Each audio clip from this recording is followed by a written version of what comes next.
যারা smart watch কিনতে চান মিড বাজেটের মধ্যে ভালো মানের, ধরেন 1200 থেকে 1500 টাকার ভিতরে বাজেট, তাহলে এই বাজেটের মধ্যে কোনগুলো পাবেন আপনারা? যেমন এখানে আছে KW5 Ultra 2 আছে, এগুলো আপনার 1500 টাকা বাজেটের মধ্যে আপনি এই ভালো ভালো স্মার্ট ওয়াচগুলো পেয়ে যাবেন।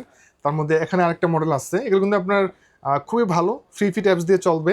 হ্যাঁ, এটা হচ্ছে KW19 Max আছে। তারপরে আর অনেকগুলো মডেল আছে, আমি আপনাদেরকে একটা একটা করে দেখাচ্ছি।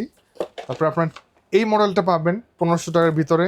KW25 Max আছে, এই মডেলটা পাবেন। এগুলো প্রত্যেকটা স্মার্ট ওয়াচের সাথে আপনার 2-3টা করে বেল্ট পাবেন। তো এগুলো কিন্তু খুবই ভালো মানের স্মার্ট ওয়াচ। এছাড়া এখানে আরও বেশ অনেকগুলো মডেল আছে, তার মধ্যে এই একটা মডেল আছে T900 Ultra 2 আছে, আপনার 1200 টাকার ভিতরে পেয়ে যাবেন। তারপরে KW9 Max আছে। তো এই ধরনের যারা ভালো মানের স্মার্ট ওয়াচ কিনতে চান 1500 টাকার মধ্যে বাজেট, আপনার চাইলে সরাসরি আমাদের শপে চলে আসতে পারেন। আমাদের কাছে খুব ভালো ভালো স্মার্ট ওয়াচগুলো পেয়ে যাবেন 1500 টাকার ভিতরে। অনেকগুলো মডেল আছে, মিনিমাম 15-20টা মডেল আছে, আপনারা দেখে নিতে পারবেন। তো স্ক্রিন নাম্বার কন্ট্যাক্ট করবেন কুরিয়ারে নেওয়ার জন্য।